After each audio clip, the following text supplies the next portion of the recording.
नमस्कार दोस्तों हमारे YouTube चैनल प्रभु यूपीपी में आप सबका एक बार पुनः स्वागत है। दोस्तों जैसा कि मैंने कहा था कि 17 सितंबर से आप लोगों का नियमित रूप से क्लास जो है वो प्रारंभ कर दिया जाएगा और अपने कहने के अनुसार जो है कि आज हम आपके लिए गणित के एक इंपॉर्टेंट चैप्टर को लेकर के आया हूं। दोस्तों आपको बता दूं कि मैं बिल्कुल बेसिक से प्रारंभ करूंगा, आपको पता भी नहीं चलेगा, धीरे धीरे आपका गणित जो है वो स्ट्रांग हो जाएगा। तो दोस्तों आज का जो हमारा पहला टॉपिक है वो है सरलीकरण। क्या है सरलीकरण? सिंप्लीफिकेशन। दोस्तों इसमें कुल हमको जो है मुख्य रूप से तीन जो है कि पॉइंट पढ़ने हैं, तीन टाइप के प्रश्नों को जो है सॉल्व करना है। और मैं आपको बता दूं सरलीकरण से दो प्रश्न अनिवार्य रूप से आते हैं। देखिए मैथ के 18 से 20 प्रश्न आपके एग्जाम में पूछे जाते हैं और जिसमें कि लगभग 14 से 15 प्रश्न बहुत ही आसान होंगे, यानी कि बेसिक लेवल के, और उसी में आपके 2 से 3 प्रश्न जो है वो सरलीकरण से भी पूछे जाएंगे। तो दोस्तों सरलीकरण में आज जो हम पढ़ने वाले हैं वो है, आप लोग जानते होंगे कि बॉड मास, आप लोग हमेशा पढ़ते होंगे बॉड मास, लेकिन इसमें मैंने एक और ऐड किया है, V फॉर वेनकुलम। ठीक है दोस्तों, अब मैं बताता हूं कि ये जो मैंने लिखा हुआ है बोर्ड पे बॉड मास, इसके जो मतलब है, मतलब कि इसका फुल फॉर्म, प्रत्येक का जो अर्थ है वो क्या क्या होता है। तो दोस्तों V फॉर हो जाता है आपका वेनकुलम। क्या होता है? वेनकुलम, जिसका कि हिंदी अर्थ होता है रेखा कोष्ठक। इसको हिंदी में क्या कहते हैं? रेखा कोष्ठक, जिसको कि हम किस प्रकार डिनोट करते हैं? ये इस प्रकार से होगा, जैसे मान लीजिए कि कोई नंबर दे रखा है 2 + 3, तो इसके ऊपर इस तरीके से कोष्ठक लगेगा, तो ये क्या हो जाएगा? रेखा कोष्ठक, जिसको कि वेनकुलम कहते हैं इंग्लिश में। ठीक है, तो ये आपने देख लिया, हमारा V फॉर वेनकुलम हो गया, है ना। और बी से क्या हो जाएगा हमारा? ब्रैकेट। बी से क्या होगा? ब्रैकेट। ब्रैकेट इसको आप हिंदी में क्या कहते हैं? कोष्ठक। क्या कहते हैं? कोष्ठक। ये मुख्य रूप से 3 प्रकार के होते हैं। कोष्ठक कितने प्रकार के होते हैं? 3 प्रकार के होते हैं, उनको मैं अभी बताऊंगा। ओ से देख लेते हैं दोस्तों। ओ फॉर होता है ऑफ। ओ से क्या होता है? ऑफ, यानी कि का। ठीक है, और ये का मतलब क्या होता है? गुणा। मतलब अगर आप का हटा रहे हैं तो आप क्या लगाइएगा? गुणा लगाएंगे। ठीक है, गुणे का निशान लगेगा। डी से क्या हो जाएगा हमारा? डी से होगा आपका डिवीजन। दोस्तों बहुत ही बेसिक चैप्टर है, लेकिन ये बेसिक चैप्टर हम लोग को पढ़ना इसलिए इंपॉर्टेंट है क्योंकि इससे जो है ना प्रश्न वो बहुत पूछे जाते हैं। और 2 से 3 प्रश्न, जैसा कि मैं आपको बताया हूं कि 2 से 3 प्रश्न आपके पेपर में आने ही आने हैं इस चैप्टर से, इसलिए हमको कोई भी चैप्टर छोड़ना नहीं है। डिवीजन हो गया, डिवीजन आप जानते हैं, है ना, भाग। और एम फॉर हो जाएगा आपका मल्टीप्लीकेशन। दोस्तों अगर स्पेलिंग मिस्टेक होता है तो उस पर आप लोग गौर मत करिएगा, जो मैं बता रहा हूं उस पर ध्यान दीजिए। ठीक है, क्योंकि मैं यहां पे आपको इंग्लिश नहीं पढ़ा रहा, मैं आपको गणित पढ़ा रहा हूं। दोस्तों ए फॉर होता है आपका एडिशन। एडिशन क्या होता है? ए फॉर एडिशन होता है। एडिशन मतलब आप जानते हैं, जोड़।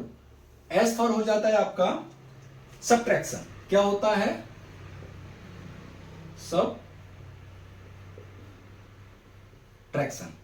ठीक है, इसका मतलब क्या होता है? घटाना। तो ये आपने देखा, प्रत्येक का मैंने जो है कि फुल फॉर्म बता दिया आपको। इसको आप लोग जो है नोट्स बनाते चलिएगा। अब हम कोष्ठक को थोड़ा डिटेल में देखते हैं कि कोष्ठक होते कितने प्रकार के हैं। तो दोस्तों जो कोष्ठक आपके होते हैं ये 3 प्रकार के होते हैं। कितने प्रकार के होते हैं? 3 प्रकार के होते हैं।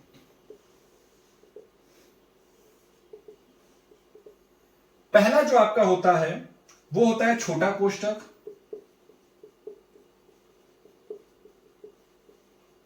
दूसरा जो होता है वो होता है आपका मध्यम। क्या होता है? मध्यम कोष्ठक।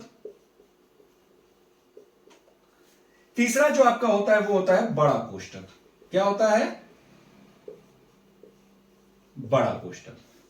अब छोटा कोष्ठक आप इस तरीके से देखते होंगे, ये कोष्ठक आपका लगता है इस तरीके से, ये आपका जो है छोटा कोष्ठक होता है। क्या होता है? छोटा कोष्ठक। ठीक है, मध्यम कोष्ठक को आमतौर पे जो पूर्वांचल के जो छात्र हैं वो बोलते हैं मझला कोष्ठक। क्या बोलते हैं? मझला कोष्ठक। मझला का मतलब होता है ना बड़ा ना छोटा, बीच वाला। क्या होता है? बीच वाले को ही मंझला कोष्ठक बोलते हैं, ठीक है। महिला कोष्ठक नहीं होता, बहुत लोग उसको महिला कोष्ठक बोलते हैं, महिला कोष्ठक नहीं होता, वो होता है मंझला कोष्ठक, जो कि इस तरीके से बनता है, ये है ना। ये कोष्ठक बनाने में बड़ा मजा आता है, ये तो है। बड़ा कोष्ठक आप देखते होंगे इस तरीके से जो बनता है, ये होता है आपका बड़ा कोष्ठक। अब दोस्तों आप ऊपर देख रहे होंगे, ये मैंने एक क्रम लिखा हुआ है। पहले बी से आपका वेनकुलम हो गया, बी से ब्रैकेट हो गया, ओ से ऑफ हो गया, डी से डिवीजन हो गया, एम से मल्टीप्लीकेशन हो गया, ए से एडिशन हो गया, एस से सब्ट्रैक्शन हो गया। इसका मैंने क्रम क्यों लिखा है? क्योंकि अगर प्रश्न आता है तो आपको क्रम से ही लगाना है। ऐसा नहीं है कि अभी मैं आगे समझाऊंगा आपको। जैसे मान लीजिए कि एक प्रश्न दे देता है कुछ इस प्रकार से, अभी मैं बोर्ड पे एक प्रश्न लिखता हूं, आप उसके माध्यम से आपको समझाऊंगा तो चीजें जो है ज्यादा अच्छे से क्लियर होगा। जैसे मान लीजिए कि एक प्रश्न दे देता है बोर्ड पे कुछ इस प्रकार से कि 10 माइनस ब्रैकेट में 6, बड़ा ब्रैकेट, ये कौन सा ब्रैकेट है? बड़ा ब्रैकेट प्लस मझला ब्रैकेट में 2 माइनस छोटा ब्रैकेट 4 और 1 माइनस 2 प्लस 3, इस पूरे के ऊपर जो है रेखा ब्रैकेट है। क्या है? रेखा ब्रैकेट है। अब सारे ब्रैकेट को हम कर देते हैं बारी बारी बंद। इसका जो है आंसर क्या होगा? तो देखिए सबसे पहले आपको क्या दिख रहा? वेनकुलम दिख रहा है। क्या दिख रहा है? वेनकुलम दिख रहा है। अब वेनकुलम मतलब क्या? रेखा कोष्ठक। तो रेखा हमारे कितने नंबर के ऊपर है? 1 2 3, ये जो आपको दिख रहा है इसी के ऊपर है ना। तो आपको क्या करना है, इसको सबसे पहले अलग से आपको सॉल्व कर लेना है, ठीक है। जब आप इसको सॉल्व करेंगे तो आंसर आएगा 2। कैसे? ये +1 है, ये +3, ये जुड़ जाएगा, +4 हो जाएगा। अब 4 में से जब आप 2 घटाएंगे तो क्या हो जाएगा? 2। तो ये इसके जगह पे हम लिख सकते हैं, यहां पे अगर हम इसको हटा करके लिखें, इसकी जगह पे अगर हम यहां पे 2 लिख सकते हैं। लिख दिया मैंने 2 भाई, चलो ठीक है, ये भी हो गया।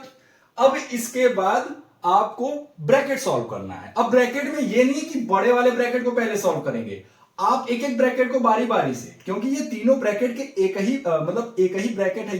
ये ब्रैकेट के प्रकार हैं, 3 प्रकार होते हैं जैसा कि मैंने बताया, छोटा ब्रैकेट, मध्यम ब्रैकेट और बड़ा ब्रैकेट। तो आपको क्या करना है, छोटे ब्रैकेट को सबसे पहले सॉल्व करिए। 4 में से 2 गया, कितना बच गया? 4 में से 2 जाएगा तो 6, 4 में से 2 जाएगा आपका 2 बच गया, ठीक है। अब 2 में से 2 गया, क्या बच जाएगा आपका? 0। भाई 2 में से 2 जाएगा तो 0 ही तो बचेगा, आपने 0 लिख दिया। इस क्वेश्चन को सॉल्व करने के लिए अगर ऑफलाइन पेपर आपका होगा, मैंने पहले ही बता दिया आपका पेपर जो होगा वो ऑफलाइन होगा, आप अपने पास पेंसिल और रबर जरूर रखिएगा। अब 6 में 0 जोड़ने का कोई मतलब है नहीं, तो ब्रैकेट के अंदर 6 लिखने का कोई मतलब नहीं है। जब ये ब्रैकेट के बाहर आएगा तो 10 माइनस 6 हो जाएगा, अरे भाई ये ब्रैकेट हट जाएगा, ये सब लिखने का कोई मतलब है नहीं यहां पे। अब 10 में से 6 जाएगा, आंसर आपका क्या आ जाएगा? 4, और यही 4 आपका क्या होगा? आंसर हो जाएगा। तो आपने देखा कैसे करना है, हमको क्वेश्चन को करना है बिल्कुल सीरियल वाइज तरीके से। जो जो दिया है, अगर वेनकुलम है तो पहले वेनकुलम को हम सॉल्व कर लेंगे, अगर वेनकुलम नहीं है तो आप सबसे पहले जो दिया रहेगा, लेकिन हमको चलना है इसी बॉड मास के अनुसार, ठीक है। अपने मन से जो है कुछ भी काम नहीं करना है। आप सबसे पहले क्वेश्चन को सॉल्व करने से पहले ऊपर लिख लेंगे बी और बॉड मास, ठीक है। दोस्तों अगला कुछ इसी प्रकार से हम प्रश्न एक और देख लेते हैं। अगला प्रश्न जैसे कि मान लीजिए दे दिया है 960 भागे 24 प्लस 99 का 1/9 गुणे 50 बराबर क्या होगा? तो दोस्तों आप थोड़ा सा ध्यान दीजिएगा इसमें कि इसमें कहीं भी आपको ब्रैकेट दिख रहा? नहीं दिख रहा है। तो यानी कि ना तो हमको रेखा कोष्ठक दिख रहा है, ना कोष्ठक दिख रहा है। तो इसके बाद क्या है? ऑफ। कहीं ऑफ दिख रहा है क्या? तो सबसे पहले हम इस वाले हिस्से को हम सॉल्व करेंगे, इतने हिस्से को, ठीक है। जब आप इतने हिस्से को अलग से, सबसे पहले हमको इसको अलग से ही सॉल्व कर लेना है, ठीक है।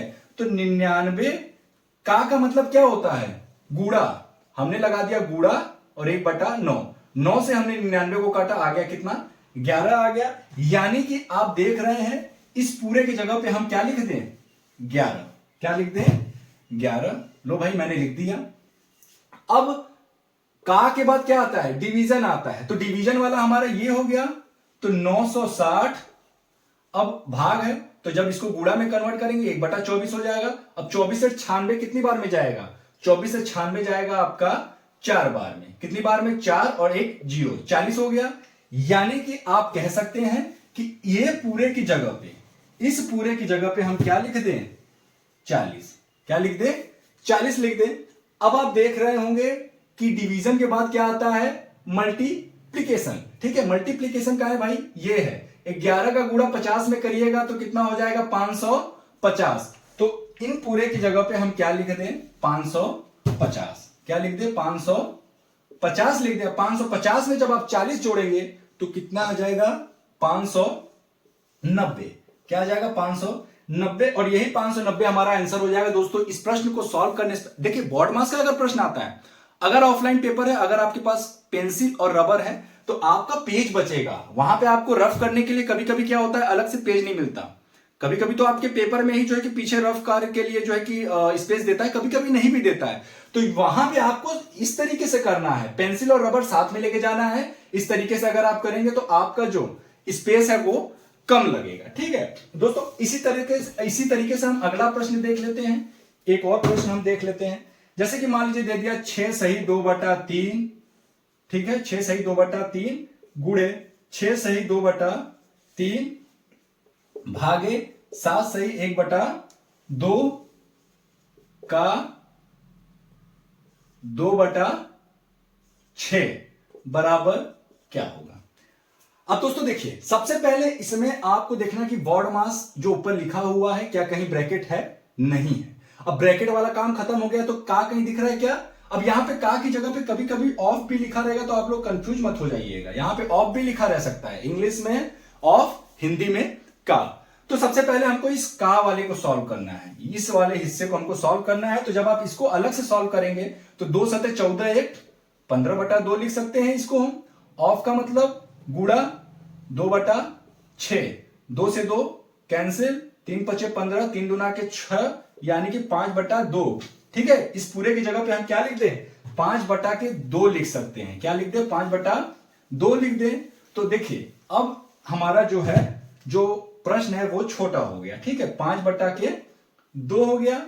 अब देखिए यहां पे अब हमको क्या करना है कि ये हमारा मिश्रित भिन्न में है। किसमें है ये हमारा मिश्रित भिन्न में। तो इसको सबसे पहले हम क्या करेंगे? सिंपल जो हमारा साधारण भिन्न है उसमें हम कन्वर्ट करेंगे। तो 3 छक 18 2 20/3 गुणे 3 छक 18 2 20/3। अब ये भाग है, ऐसे ही रहने देते हैं। ठीक है, अब देखिए का के बाद सबसे पहले हमको डिवीजन को सॉल्व करना है। ठीक है, तो डिवीजन यही तो है, पहले हम इसको सॉल्व कर लेते हैं। जब आप यहां पे गुणा लगाएंगे तो ये आपका पलट जाएगा, 2 ऊपर चला जाएगा और 5 कहां चला जाएगा? नीचे। ठीक है, अब 5 से 20 गया 4 बार में, और 4 दुना के 8 और नीचे क्या है? 3। यानी कि आप कह सकते हैं कि इस पूरे की जगह पे हम 8/3 लिख सकते हैं। ठीक है, 8/3। अब देखिए हमारा यही बचा है, बस इसको सॉल्व कर दीजिए। सामने सामने हमको क्या कर देना है? गुणा कर देना है। 8 दुना के 16 और एक 0 यहां पे उतर गया, 3 3 के 9, और यही हमारा आंसर हो जाएगा। चाहे तो आप साधारण भिन्न में इसका जवाब दे सकते हैं, या फिर आप इसका जो है मिश्रित भिन्न में भी जवाब दे सकते हैं। अगर मिश्रित भिन्न में देना हो तो 9 1 कम 9, हाथ में आया 7 और आगे है 0, तो 9 8 72 हो जाता है। 9 7 63, 9 7 63, हाथ में आया 7/9। ये आपका जो है मिश्रित भिन्न हो जाएगा। ठीक है, ये आपका क्या हो जाएगा? मिश्रित भिन्न में आंसर। अगर साधारण भिन्न में है तो ये आंसर हो जाएगा, वरना मिश्रित भिन्न में अक्सर देखा गया कि मिश्रित भिन्न में जो है आंसर देता है। तो दोस्तों इस तरीके से आपको बोर्ड मास को सॉल्व करना है। बोर्ड मास का सवाल होता क्या है कि हम मिस्टेक करते हैं जल्दबाजी में। जल्दबाजी करिए, कैलकुलेशन में जल्दबाजी करिए। नियमों को सबसे पहले आप देखिए कि आप सही नियम का प्रयोग कर रहे हैं कि नहीं। तो सबसे पहले ये तो आपको लिख ही लेना है। जब भी बोर्ड मास का क्वेश्चन लगाएं, अपने आप को ज्यादा होशियार ना समझे, आप सबसे पहले बोर्ड मास लिख लें। ठीक है, क्योंकि एक एक क्वेश्चन का वैल्यू होता है एग्जाम में। तो दोस्तों उम्मीद करता हूं ये हमारा जो आज का टॉपिक है बोर्ड मास, ये आपको समझ में आया होगा। अगले वीडियो में हम बोर्ड मास का ही प्रश्न देखेंगे, उसमें थोड़ा सा स्टेप हम आगे बढ़ाएंगे, जैसे कि उसमें हम परसेंटेज को भी इंक्लूड करेंगे और उसमें हम एक्स का वैल्यू भी निकालेंगे। ठीक है, उसमें पक्षांतर करके कुछ बेसिक चीजें आपको, देखिए मैं बिल्कुल बेसिक से आपको पढ़ा रहा हूं, और बेसिक से ही हम ऐसे लेवल तक जाएंगे कि आप यूपीएसआई तक के जो है कि क्वेश्चन को आप सॉल्व कर लें।